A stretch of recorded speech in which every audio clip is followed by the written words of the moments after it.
ছবিটা দেখুন, ভালো করে দেখুন, জুম করে দেখুন। হ্যাঁ, এরাই ইসলামী ছাত্রী সংস্থার ঢাকা বিশ্ববিদ্যালয় শাখার নেত্রী। দীর্ঘ 1 যুগ পর তারা প্রকাশ্যে এসেছেন। বলতে পারেন, তাহলে এরা কি এতদিন গোপনে ছিল? যদি তাই থাকে, তাহলে জুলাই গণ অভ্যুত্থানে এদের অবদান কি? হ্যাঁ, তারা গোপনে ছিল ঠিকই, কিন্তু শুধু কমিটিটা গোপনে ছিল। অন্য সব কাজ তারা ঠিকই করেছে। শুধু করে নাই, কখনো সখনো পথও দেখিয়েছে, জীবনের ঝুঁকি নিয়ে লড়াইয়ে ঝাঁপিয়ে পড়েছে। আপনাদের মনে থাকার কথা, জুলাই গণ অভ্যুত্থানের একটা জ্বলন্ত মুহূর্ত, মানে যে রাতে শেখ হাসিনা তার সংবাদ সম্মেলনে সাংবাদিক প্রভাস আমিনের প্রশ্নের তালে তাল মিলিয়ে মুক্তিযোদ্ধার ছেলে মেয়েদের বাদ দিয়ে বাকি সবাইকে রাজাকারের নাতিপুতি বলেছিলেন। সেই রাতে ঢাকা বিশ্ববিদ্যালয়কে উত্তাল করে তুলেছিল এই ছাত্রী সংস্থার মেয়েরাই। বেগম রোকেয়া হল থেকে শত শত মেয়েদের সংগঠিত করে রাজপথে নেমে এসেছিল এরাই। এরপর সেখানে সাধারণ শিক্ষার্থীরাও যুক্ত হয়েছিল এবং সবাই মিলে স্লোগান তুলেছিল, তুমি কে, আমি কে, রাজাকার রাজাকার। যদিও সেসব ক্রেডিট হাইজ্যাক করেছিল বাম ঘরানার নেত্রী, ছাত্র ফেডারেশনের উমাম্মা ফাতেমা, এনসিপির নুসরাত তাবাসসুমরা। কারণ ইসলামের বিধান মানতে গিয়ে মিডিয়ায় খুব বেশি নিজেদের হাইলাইট করেনি ছাত্রী সংস্থার মেয়েরা। তবে সেসব ইতিহাস তো লুকিয়ে থাকে না। ঠিকই মানুষ জেনে গেছে জুলাইয়ে তাদের সত্যিকারের ভূমিকা আসলে কি। এখন প্রশ্ন উঠবে, তাহলে এরা অন্য সব ছাত্র সংগঠনের নেত্রীদের মতো প্রকাশ্যে আসে না কেন? মানে ছাত্রলীগ, ছাত্রদল, ছাত্র ইউনিয়নের মতো কেন ছাত্রী সংস্থার মেয়েরা সরাসরি মিছিল মিটিং করে না? দুটি কারণে। এক, তারা নিজেদের চেহারা না দেখিয়েই কাজটাই করে যায়। দ্বিতীয়ত হচ্ছে, ছাত্র শিবিরের মতোই ছাত্রী সংস্থা ছিল শেখ হাসিনার চক্ষুশূল। ফলে সে সময় শিবির মারা যেমন জায়েজ ছিল, ঠিক তেমনই ছাত্রী সংস্থার মেয়েদের সাথে যা ইচ্ছে তাই ব্যবহার করাও জায়েজ ছিল। এরা কিন্তু এই শিবির ছাত্রী সংস্থা নিষিদ্ধ ছিল না, কিন্তু তারপরও তাদের সাথে নিষিদ্ধ সংগঠনের মতোই আচরণ করা হতো। রুমে পবিত্র কোরআন শরীফ পেলেই তাদেরকে যোগী বানানো হতো। তাইলে চিন্তা করেন, প্রকাশ্যে কমিটি দিয়ে তারা কাজ করতে গেলে শুধু মার খেত তা নয়, এদের জেলে ভরতো, ডিপার্টমেন্ট এমনকি বিশ্ববিদ্যালয় থেকেও বহিষ্কার করে দিত। আজ যারা এদের গুপ্ত সংগঠন বলে ট্রোল করেন, হাসি তামাশায় মেতে ওঠেন, তারা কি এসব কিছুর একবারও ভাবেন?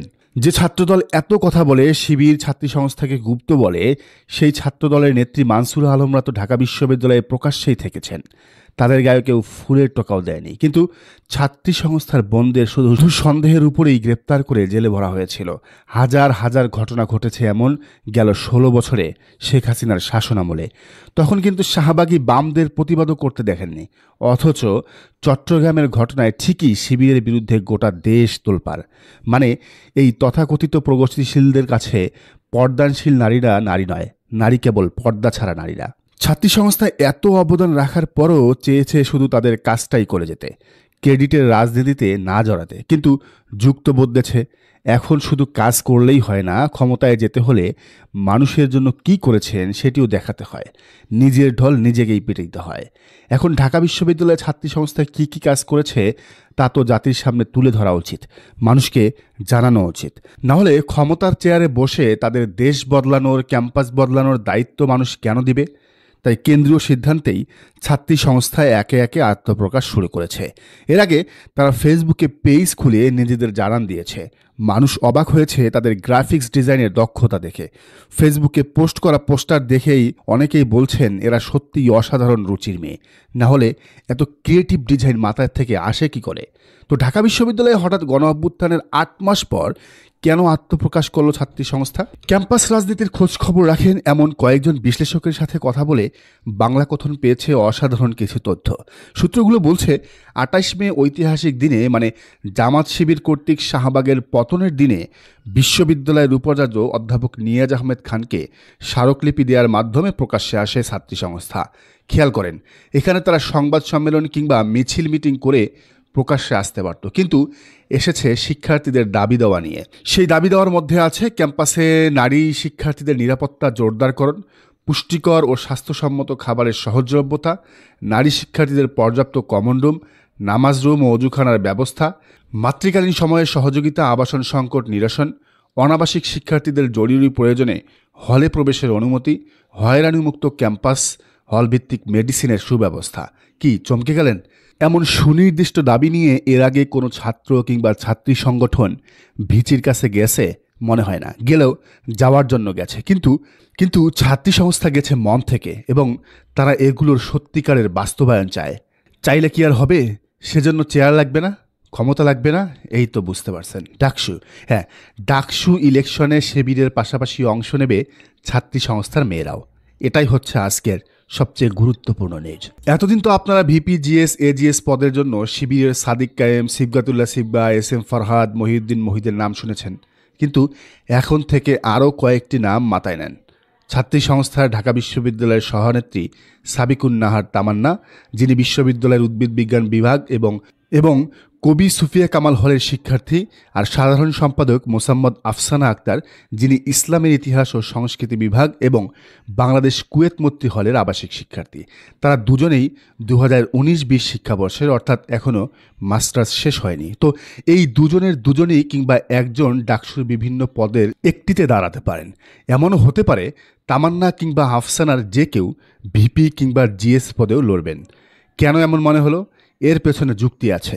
আপনারা ইতিমধ্যে জেনেছেন, বৈষম্য বিরোধী ছাত্র আন্দোলনের মুখপাত্র এবং সাবেক ছাত্র ফেডারেশন নেত্রী উমামা ফাতেমা ডাকসুর ভিপি পদের জন্য বেশ এগিয়ে আছেন। কারণ ক্যাম্পাসে এখন অবধি একমাত্র নারী ক্যান্ডিডেট তিনি। ফলে অটোমেটিক অন্য সবার চেয়ে তিনি কিন্তু এগিয়ে থাকারই কথা। মেয়েদের ভোট মেয়েদের বাক্সে যাবে না, স্বাভাবিকভাবেই এতটুকু ইজম তো কাজ করবেই। কারণ উমামা ফাতেমা প্রচারণার সময় যখন মেয়েদের বলবেন, একজন মেয়ে হিসেবে তোমাদের কষ্ট আমি ছাড়া আর কে বুঝবে, তখন সাদিক কায়েম, ফরহাদ, সিবগাদের গার্লফ্রেন্ড আর তাদের সংগঠনের কর্মীদের জাস্ট ফ্রেন্ডদের ভোট ছাড়া আর কোনো ভোট শিবিরের বাক্সে পড়বে? মনে হয় না। ওহ, ভুলেই গেছি, শিবিরের ছেলেদের তো আবার সেই সুযোগও নাই, মানে প্রেম করা তো আবার তাদের নিষেধ, তাই না? তাহলে উমামাকে হারাতে হলে কি করতে হবে? তার বিপক্ষে ছাত্রী সংস্থার কাউকে ভিপি পদে দাঁড় করাতে হবে। ব্যাস, খেলা শেষ। ছাত্রী সংস্থার তামান্না কিংবা আফসানা যদি উমামার বিপরীতে দাঁড়ায়, তাহলে তারা একদিকে যেমন ইসলামপ্রিয় হিজাবি মেয়েদের ভোট পাবে, অন্যদিকে ছাত্র শিবিরের জনশক্তি এবং সমর্থকদের ভোটও পাবে। ফলে ভিপি পদটা শিবিরের হাতেই থাকবে এবং সেটা হতে পারে ল্যান্ডস্লাইড ভিক্টোরি। ভাই, এটাই শিবির। কৌশল অবলম্বনের ব্যাপারে এদের ধারের কাছেও নেই কেউ। দেখেন না, এক শিবিরের বিরুদ্ধে বাম, ছাত্রদল, ছাত্রলীগ, বাগচা সব লাগছে, তারপরও শিবিরের জনপ্রিয়তা কি কমেছে? কি মনে হয়? সব কিছু ঠিকঠাক থাকলে জুলাইয়ের মধ্যে হয়তো ডাকসু ইলেকশন হয়ে যাবে। তো দেখা যাক বাংলা কথনের সমীকরণ মেলে কিনা। দর্শক, আপনার কি মনে হয়? ছাত্রী সংস্থা যদি ডাকসুতে উমামা ফাতেমার বিপরীতে ইলেকশন করে, তাহলে তারা কি জয়ী হবে নাকি হবে না? জানান কমেন্টের ঘরে। আর এই চ্যানেলে নতুন হলে ও রাজনীতির নিত্য নতুন তথ্য বিশ্লেষণ সবার আগে নির্মোহভাবে পেতে চ্যানেলটি সাবস্ক্রাইব করে বেল আইকনটি বাজিয়ে দিন।